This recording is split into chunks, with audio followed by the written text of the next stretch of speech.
የጨነቀው ዕለት አለ ዳኛው አለ የጨነቀው ዕለት አለ። ሰው ሲጨንቀው ሲጠበው የጨነቀው ዕለት አቤት አቤት አቤት ዳኛ ላይ እለላ የጨነቀው ዕለት ያደርገዋል። ይህ ሊባኖስ ሚዲያ ነው። ሰብስክራይብ ሼር ላይክ አድርግ አድርግ እነግርሃለሁ። የጨነቀው ዕለት የሚነገረውን የጨነቀው ዕለት የሚያደርገውን እንዴት ነው? ኧረ ቤት በኩል ሲጨንቀው እናንተ ሰው እንደዚህ ነው እንዴ? ሰው ነው ወይስ መንግስት? መንግስት ይጨንቀዋል። ሸር አድርግ እነግርሃለሁ። ሸር አድርግ እነግርሃለሁ። ቆይ እኔ የምለው እንትን ላይ ይሄ ቲክቶክ ላይ በቃ አንበሳ ምናምን የሰጣችሁኝ ያሉ ስቲከር እያለ በጣም ታንኪዩ አመሰግናለሁ። በቲክቶክ ላይ ይሄን ያደረጋችሁ አላችሁ፣ ጊፍት የሰጣችሁኝ ያላችሁ አለ እዛ ታንኪዩ አመሰግናለሁ። ግን አሁንም ወደ ዩቱብ ሂዱና ሊባኖስ ሚዲያ በሉና ሰብስክራይብ ሸር ላይክ አድርጉ።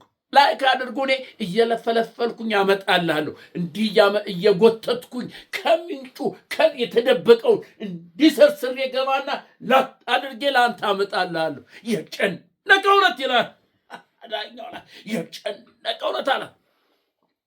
ፋሲል ደሞዝ ትዝ ይልሃል? በወያኔ ጊዜ የተናገረው አረሱት፣ ወያኔዎች ምናምን አረሱት። እነሱ ምን ያርጉ ከኛ ሰው ሲታጣ ምናምን የሚል እንትን ደፍሮ። ይሄ እኮ ነው አርቲስት ማለት ይሄ ነው። አርቲስት ማለት ይሄ ነው። ትክክለኛ የህዝብ ወገንተኛ ማለት ይሄ ነው። ዳስጣል ቴዲ አፍሮ ዳስጣል እናልቅስ ደረትህ እንድቃ ነው እኮ ያለ። ዳስጣላል ከመሃል እየገፉ አወጡ ወደ ዳር። ዳስጣል ጀንበርን መስከረም ላይ እናያታለን እኮ ነው ያለ። ደፍሮ ማካከላቸው እኮ ይሄ ነው አርቲስት ማለት። ይሄ ነው የህዝብ ተቆርቋሪ ማለት ይሄ ነው። ይሄ ነው ሰማን። አቤት አቤት አቤት አቤት አቤት የጨነቀው ባለፈው ለአርሰና ይሄ ለማታውቁት ምን ለማትሉት ስትደባደብ ስትጋደል የነበርክለት አርሰናል ምን ዋንጫ አገኘ ተብሎ ድግስ ለተደገሰው የነበሩትን እነ ታደለ ሮባ እነ ጌቱ ራሄል ምናምን እነዛ እነ ጌቱ ራሄል ጌቱ አሻፈረኝ አንፈልግም። ያሩሲ እየሞተ እየተቀበረ በደም ላይ ሆነን አንዘምርም አንዘፍንም ብለው አሻፈረ ብለው ቢማል። ይሄ ነው የህዝብ ወገንተኛ አርቲስት ማለት። አርቲስት ማለት ይሄ ነው። ለህዝብ የቆመ ማለት ይሄ ነው። ይሄ ነው። አየህ አንድ በነገራችን ላይ እናንተ ሰብስክራይብ እስቲያደርጉ። ኧረ ተው አሁን ስለ አርቲስት ሲነሳ አንድ ነገር ትዝ አለኝ። ሰይፉ ሾው በቀደም ቀርቡ በቀለ ጢሞ ነው ማን ያሉት በቀለ ደግሞ አይደለም የሆነ አንድ አርቲስት አለ በጣም ጎበዝ ምስኪን በጣም በቃ ይሄ ነው እንኳን የማይል ተመልከቱ። አሁን እሱ ሰይፉ አቅርቦ ለምንድን ነው እንትን ቲያትርም ድራማውንም ለምንድን ነው ያቆሙ ጠፋ ምናምን ሲል እራበኝ ታዋቂ እኮ ነው እናንተ አይገርምም? ታዋቂ አርቲስት እኮ ነው። እራበኝ በቃ ምን ልብላ ምን እየበላው አለ ራሱ ይሄ የዲስክ መንሸራተት ገጥሞት ራሱ በአውቶቡስ እንኳን መሄድ አይችልም። ምን ያህል እየተሰቃይ ይሄ አንቱ የተባለ አርቲስት የተባለ ሰው ራበኝ። የአዲስ አበባ ሕዝብ እየሰማህ ነው? ራበኝ አርቲስቱ ታዋቂው አርቲስት ራበኝ። አያሳዝንም? አሁን እርግጠኛ ነኝ እሱ ቢሞት ለቀብሩ አቤት የሚሰፈሰፈው ህዝብ አቤት ወይኔ ወንድሜ አዴ እንዲህ እኮ ነበረ ምናምን ያ የምትንገበገባ ሲሞት ለቀብሩ ማስፈጸሚያ የአበባው ክምር የመኪናው የጋጋታው ምኑ ጥበቃ ታደርግ ነበር ቢሞት። ግን ሳይሞት ርቦት እየተቆራመደ ነው። ታሞ እየተቆራመደ ነው። ለዚህ ያልደረስክለት ሲሞት ብታለቅስ ብትጮህ ምን ዋጋ አለው?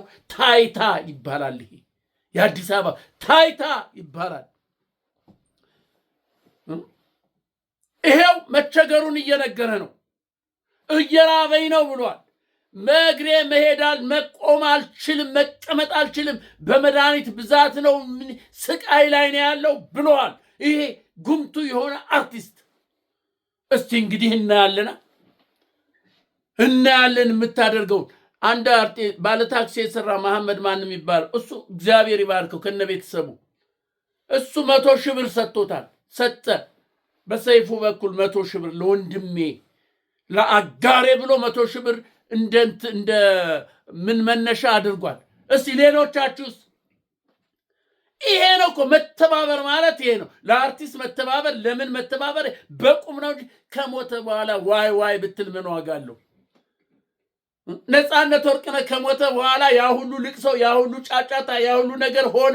ምን ጠቀመው ለሱ?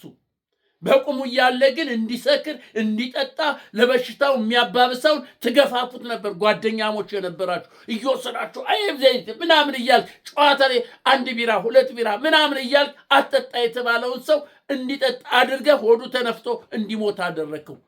ሲሞት ግን ወይኔ የአብረን የምንጠጣው እኮ ዛሬ እኮ እዛ ቦታ ቀጠሮ ነበር ልንጠጣ ልንጫወት እያልክ ታለቅሳለህ።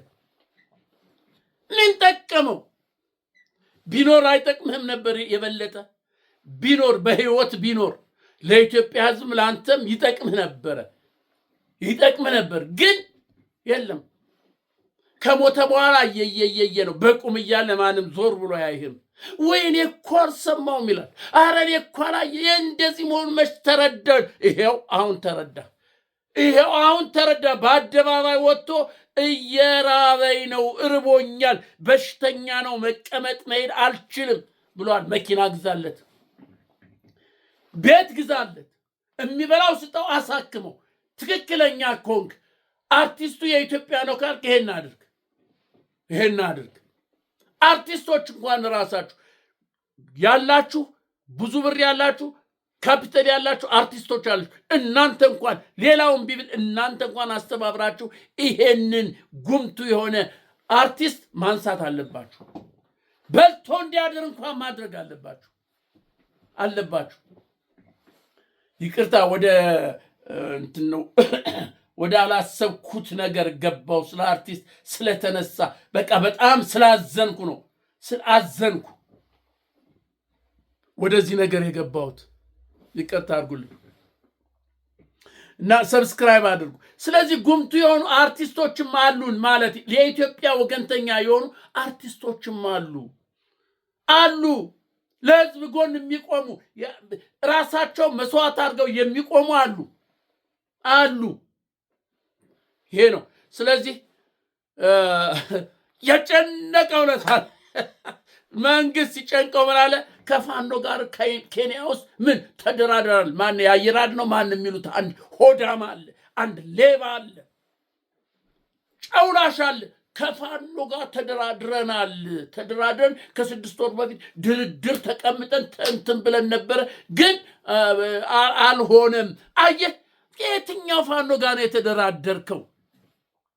አሁን ፋኖ እንዲያሰፈሰፈ ሲመጣልህ እንደዚህ ፖለቲካውን እኮ መሸወዳቸውን የዓለምን ህዝብ እኮ ሊሸውዱት ነው።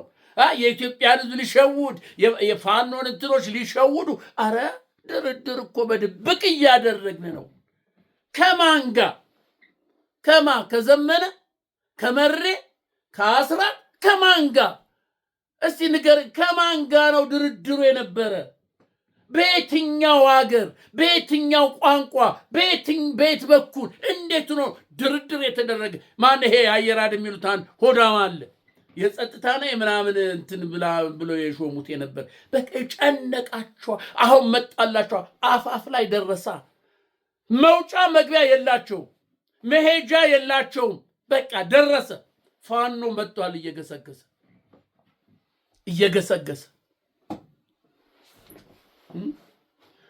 ፋኖ መጥቷል። ተውኝ፣ አትግደሉኝ፣ ህልውናዬን ልታጠፉ አትነሱ፣ ተውኝ አለ። ለመነ።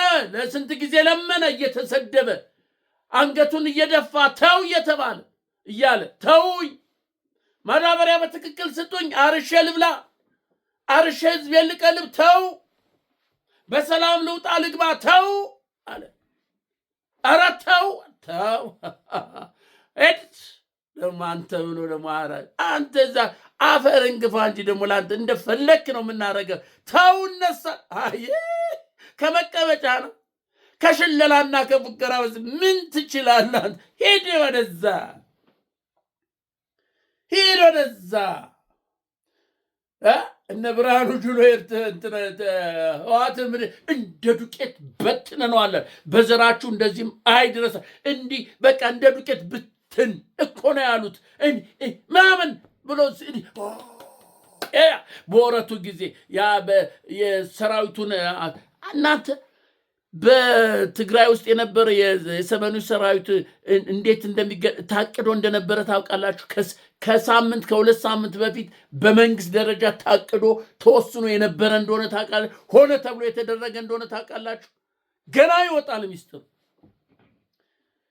ገና ለምን እንትንን ለመምታት ትግራይንና አማራን ለመምታት እርስ በርሱ ለማስጨፍጨፍ ሰራዊቱ ተመታ ይባላል። ሆ ብሎ ህዝቡ ይነሳል፣ ትግራይን ይመታል። ትግራይ ከተመታ በኋላ ደግሞ አማራን ይመታል። እንደዛ ነበር እቅዱ፣ አላማው። በተወሰነ መልክም ተሳካላቸው። የኢትዮጵያ ህዝብ ሆ ብሎ ግልብጥ ብሎ ወጣ። የትግራይን ወጣት ጨፈጨፈ የትግራይን ወጣት። ከዛስ የትግራይ ወጣት ተጨፍጭፎ አካሉ ጎሎ በየቦታው ከወደቀ በኋላ ተሸነፈ ተባለና ዞርና ወደ አማራ ዞርልሃ። ገላዶ ላይ ስንት ቀን ዙሪያውን ከበው የነመሬንትን ስንት ወታደር ነው የገደሉት? ከ400 በላይ የሞተ ብቻ ከ100 በላይ የሞተ ይቅርታ 400 ስላል የሞተ የቆሰለ እንደዚሁ አለ። ትጥቅ ፍታ አለ። የአማራን እንትን ለመጨረስ ዘርበል አለ አማራ ዘርበል። ታንተ ትጥቃለ። ሴራው ገባው፣ እቅዱ ገባው። ቀስ እያለ የኢትዮጵያ ህዝብ ገባው፣ የትግራይ ህዝብ ገባው፣ የአማራ ህዝብ ገባው። የብልጽግና አካሄድ ሴራ ገባው። ለዚህ ነው ለካ 50 ሺህ ኢትዮጵያዊ ነው የሚያስፈልገው፣ 50 ሚሊዮን ኢትዮጵያዊ ነው ለኢትዮጵያ የሚያስፈልገው ያለ እኛን ጨርሶ ኦሮሞን 50 ሚሊዮን ሊያደርግ ነው። ገባቸው። ዘግይቶም ቢሆን ገባቸው። ኖ ተነሳላ አማራ እናቴ የክትክታ በትር ጅንፍ ያለውን ይዞ ተነሳላ።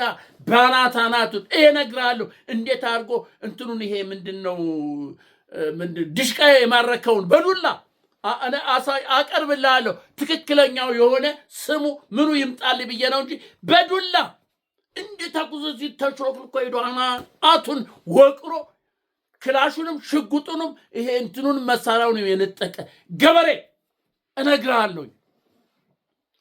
ይሄ ነው ገበሬ ማለት። አማራ ማለት ይሄ ነው። ሲነሳ ይሄ ነው።